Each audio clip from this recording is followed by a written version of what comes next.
How to Get What You Want by Wallace D. Waddle. Read by James Harrison from Success Principles. Originally published in 1910. Want to unlock the secrets of achieving your goals? Wallace D. Waddle's timeless masterpiece, How to Get What You Want, reveals the fundamental principles of success that apply universally, whether you're pursuing health, wealth, career advancement, or personal growth.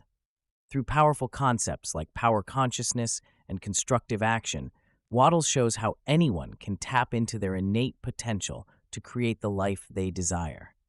This practical guide teaches you to use your present resources effectively while building toward your bigger dreams.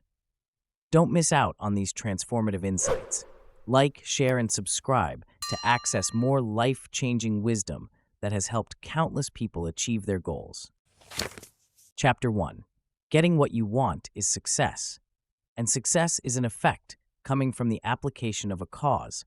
Success is essentially the same in all cases. The difference is in the things the successful people want, but not in the success. Success is essentially the same, whether it results in the attainment of health, wealth, development, or position. Success is attainment without regard to the things attained. And it is a law in nature that like causes always produce like effects. Therefore, since success is the same in all cases, the cause of success must be the same in all cases. The cause of success is always in the person who succeeds. You will see that this must be true, because if the cause of success were in nature, outside the person, then all persons similarly situated would succeed. The cause of success is not in the environment of the individual, because if it were, all persons within a given radius would be successful, and success would be wholly a matter of neighborhood. And we see that people whose environments are practically the same and who live in the same neighborhood show us all degrees of success and failure. Therefore, we know that the cause of success must be in the individual and nowhere else. It is therefore mathematically certain that you can succeed if you will find out the cause of success and develop it to sufficient strength and apply it properly to your work. For the application of a sufficient cause cannot fail to produce a given effect. If there is a failure anywhere, of any kind, it is because the cause was either not sufficient or was not properly applied. The cause of success is some power within you. You have the power to develop any power to a limitless extent, for there is no end to mental growth. You can increase the strength of this power indefinitely, and so you can make it strong enough to do what you want to do, and to get what you want to get. When it is strong enough, you can learn how to apply it to the work, and therefore you can certainly succeed. All you have to learn is what is the cause of success, and how it must be applied.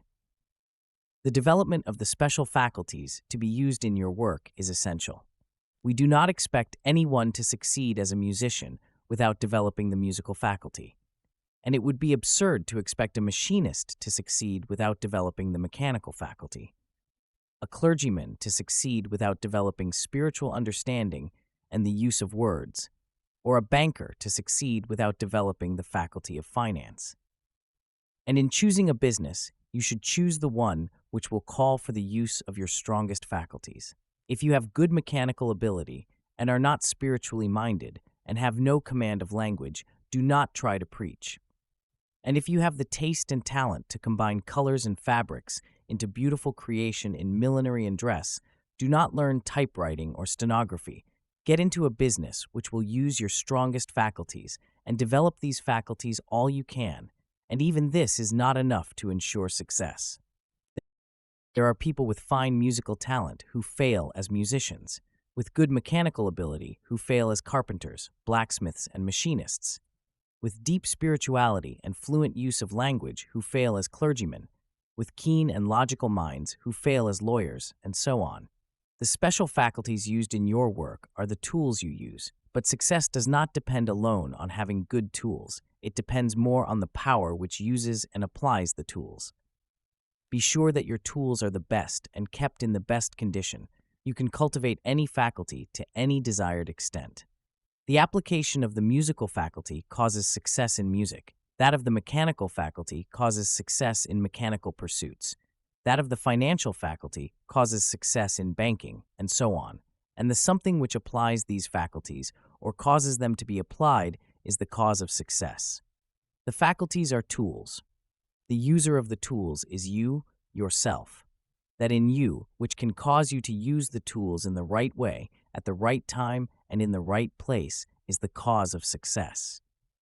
What is this something in the person which causes him to use his faculties successfully?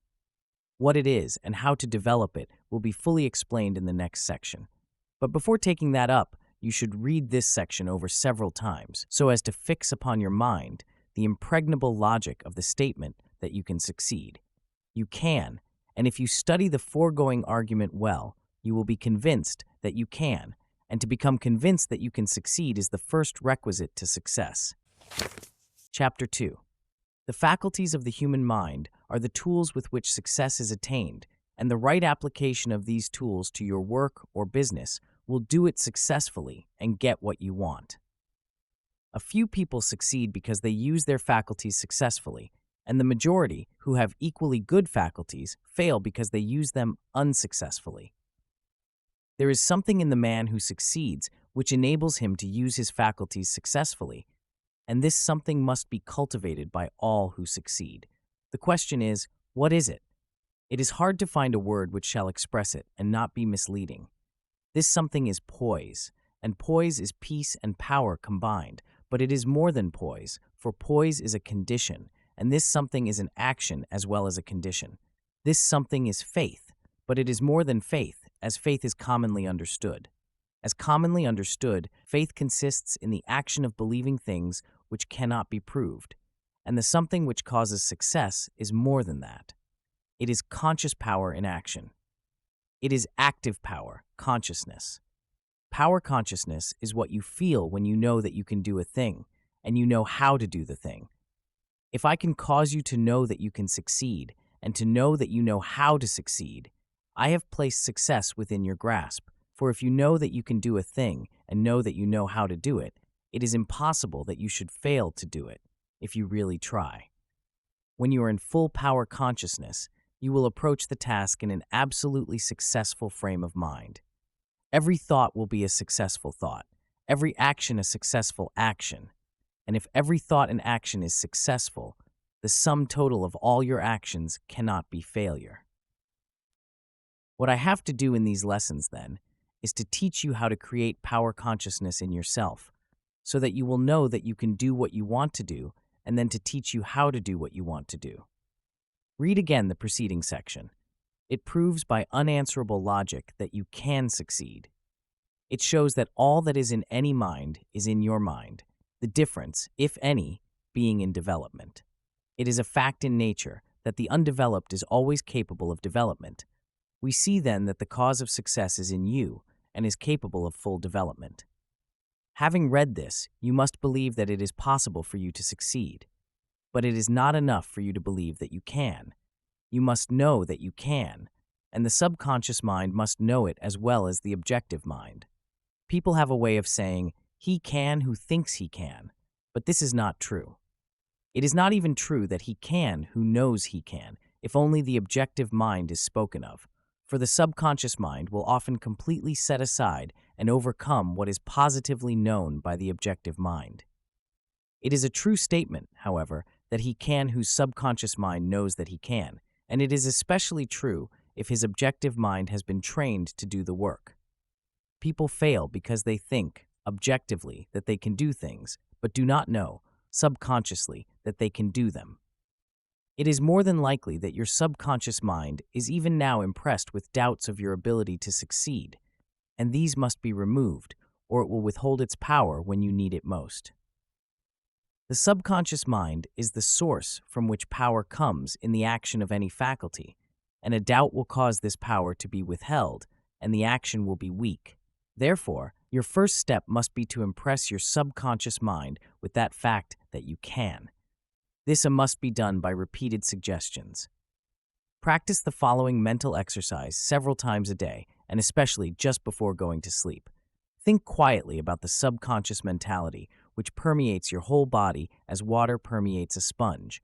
As you think of this mind, try to feel it. You will soon be able to become conscious of it. Hold this consciousness and say with deep, earnest feeling, I can succeed. All that is possible to anyone is possible to me. I am successful. I do succeed, for I am full of the power of success. This is the simple truth. Realize that it is true and repeat it over and over until your mentality is saturated through and through with the knowledge that you can do what you want to do. You can, other people have, and you can do more than anyone has ever done, for no one has ever yet used all the power that is capable of being used. It is within your power to make a greater success in your business than anyone has ever made before you. Practice the above auto-suggestion for a month with persistence, and you will begin to know that you have within you that which can do what you want to do. And then you will be ready for the next section, which will tell you how to proceed in doing what you want to do. But remember that it is absolutely essential that you should first impress upon the subconscious mind the knowledge that you can. Chapter 3. Having filled your mentality, conscious and subconscious, with the faith that you can get what you want, the next question is one of the methods. You know that you can do it if you proceed in the right way. But which is the right way? This much is certain. To get more, you must make constructive use of what you have. You cannot use what you have not. Therefore, your problem is how to make the most constructive use of what you already have. Do not waste any time considering how you would use certain things if you had them. Consider, simply, how to use what you have. It is also certain that you will progress more rapidly if you make the most perfect use of what you have. In fact, the degree of rapidity with which you attain what you want will depend upon the perfection with which you use what you have. Many people are at a standstill, or find things coming their way very slowly because they are making only partial use of present means, power, and opportunities. You may see this point more plainly by considering an analogy in nature. In the process of evolution, the squirrels developed their leaping power to its fullest extent. Then, a continuous effort to advance brought forth the flying squirrel, which has a membrane uniting the legs in such a way as to form a parachute and enable the animal to sail some distance beyond an ordinary leap. A little extension of the parachute jump of the flying squirrel produced the bat, which has membranous wings and can fly, and continuous flight produced the bird with feathered wings. The transition from one plane to another was accomplished simply by perfecting and extending functions. If the squirrels had not kept leaping further and further, there would have been no flying squirrel and no power of flight. Making constructive use of the leaping power produced flight. If you are only jumping half as far as you can, you will never fly. In nature, we see that life advances from one plane to another by perfecting function on the lower plane. Whenever an organism contains more life than it can express by functioning perfectly on its own plane, it begins to perform the functions of the next higher or larger plane. The first squirrel which began to develop the parachute membrane must have been a very perfect leaper. This is the fundamental principle of evolution and of all attainment. In accordance with this principle, then, you can advance only by more than filling your present place. You must do, perfectly, all that you can do now. And it is the law that by doing perfectly all that you can do now, you will become able to do later things which you cannot do now. The doing to perfection of one thing invariably provides us with the equipment for doing the next larger thing, because it is a principle inherent in nature that life continuously advances. Every person who does one thing perfect is instantly presented with an opportunity to begin doing the next larger thing. This is the universal law of all life and is unfailing. First, do perfectly all that you can do now. Keep on doing it perfectly until the doing of it becomes so easy that you have surplus power left after doing it. Then, by this surplus power, you will get a hold on the work of a higher plane and begin to extend your correspondence with environment. Get into a business which will use your strongest faculties, even if you must commence at the bottom. Then develop those faculties to the utmost. Cultivate power consciousness so that you can apply your faculties successfully and apply them in doing perfectly everything you can do now, where you are now. Do not wait for a change of environment. It may never come. Your only way of reaching a better environment is by making constructive use of your present environment. Only the most complete use of your present environment will place you in a more desirable one.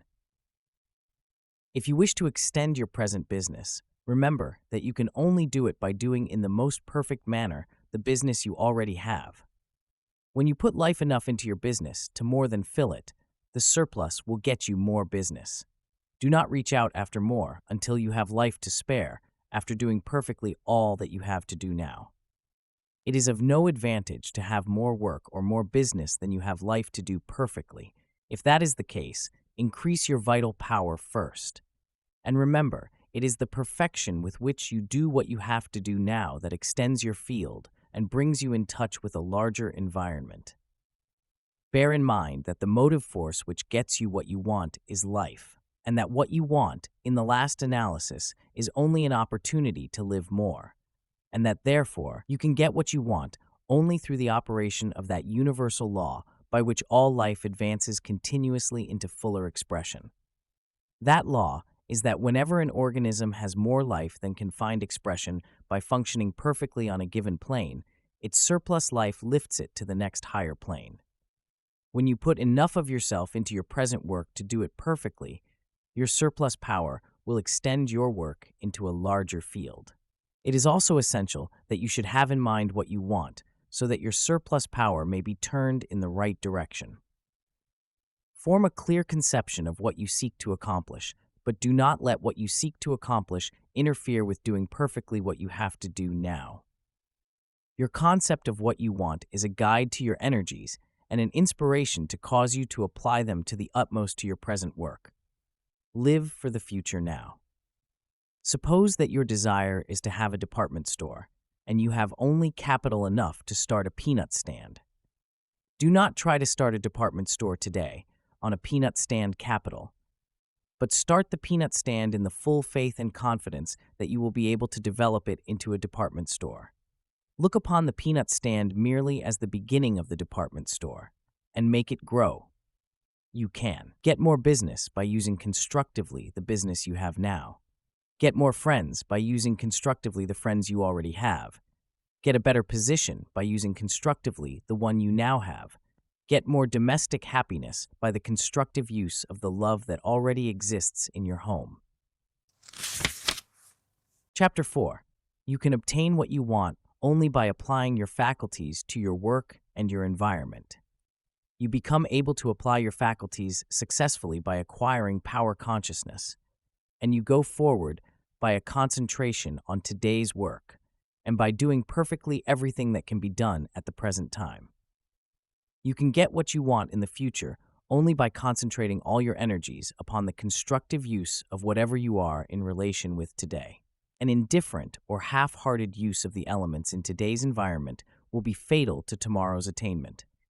Do not desire for today what is beyond your ability to get today, but be sure you get today the very best that can be had. Never take less than the very best that can be had at the present time, but do not waste energy by desiring what cannot be had at the present time. If you always have the best that can be had, you will continue to have better and better things, because it's a fundamental principle in the universe that life shall continually advance into more life and into the use of more and better things. This is the principle which causes evolution.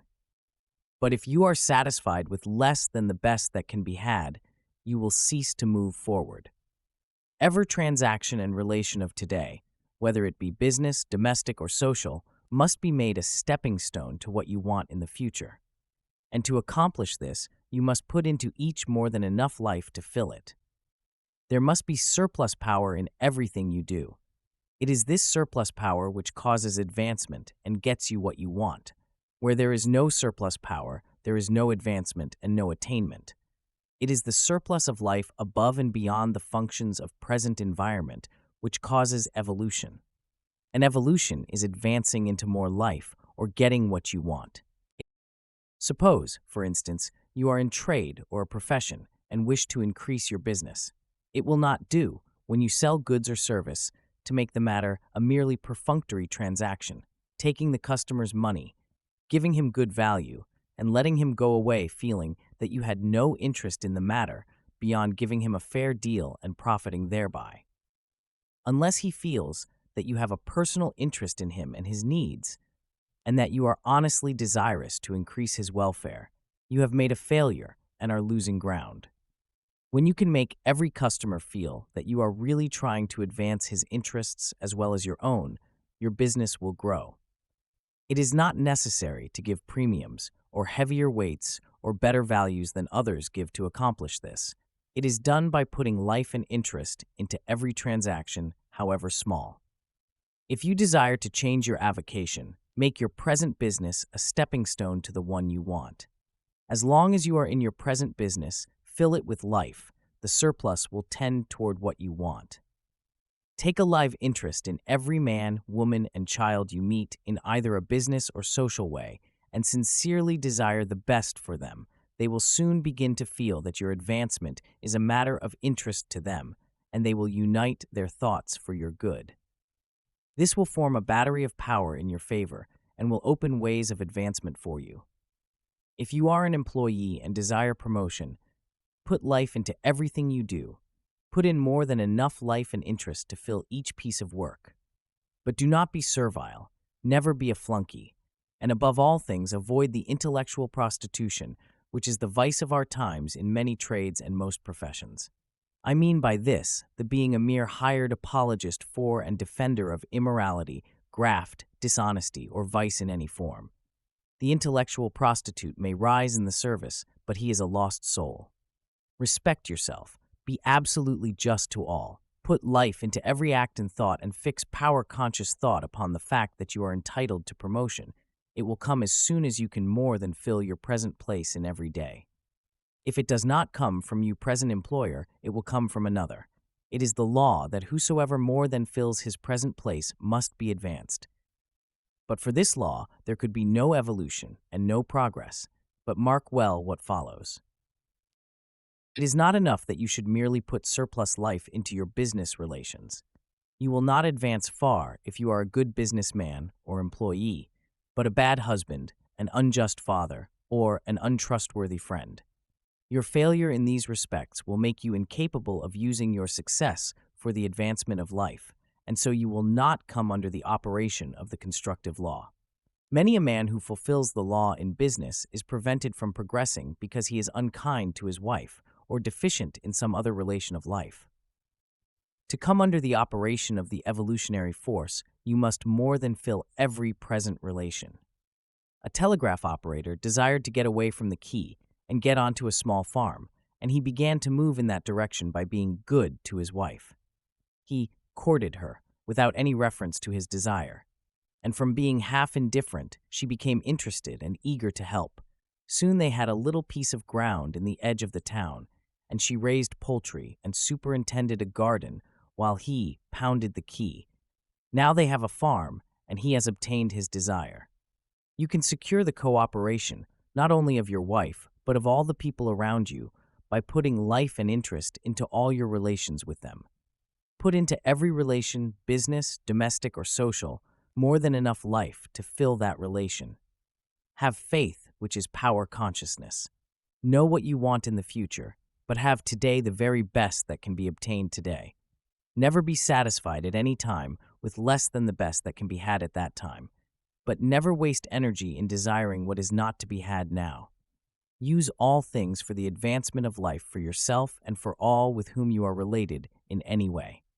Follow out these principles of action, and you cannot fail to get what you want, for the universe is so constructed that all things must work together for your good. Chapter 5. Wealth culture consists in making constructive use of the people and things in your environment. First, get a clear mental picture of what you want.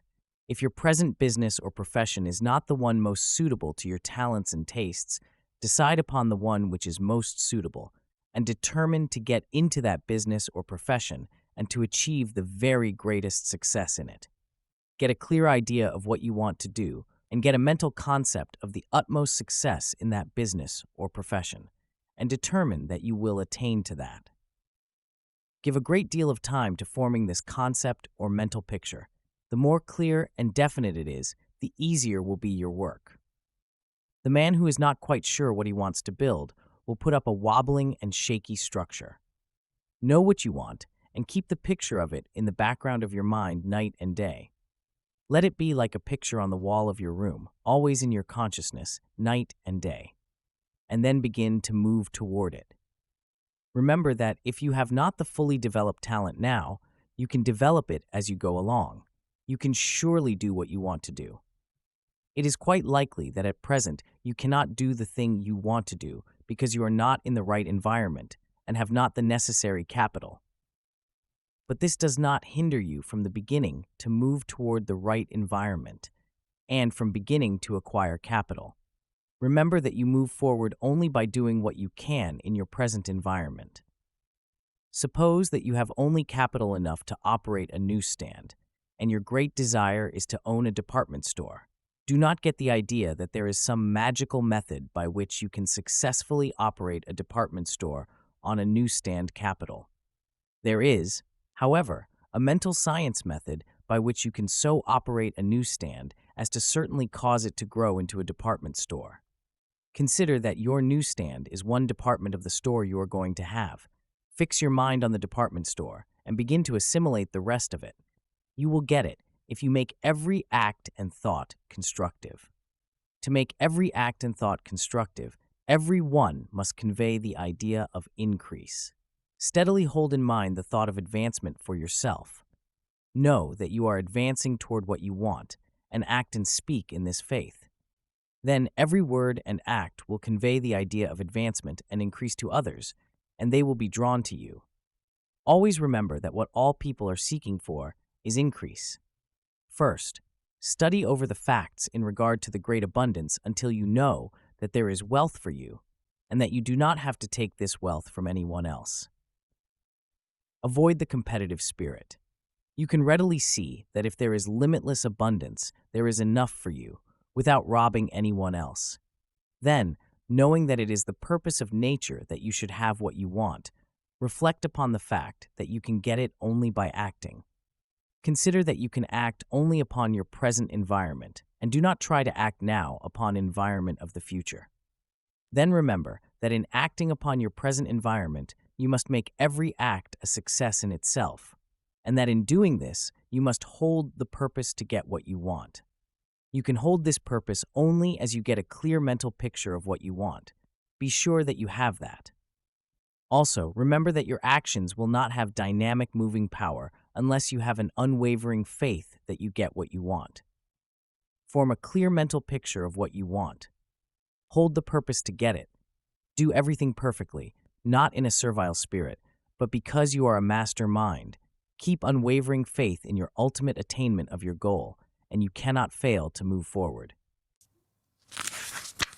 Thank you for joining me in exploring Wallace D. Wattles' timeless wisdom on achieving success. Remember his core message: visualize clearly what you want, maintain unwavering faith in your ability to achieve it, and take constructive action in your present environment. By applying these principles with persistence and patience, you too can create the life you desire. If you found value in this reading, please subscribe for more classic personal development works that can transform your life.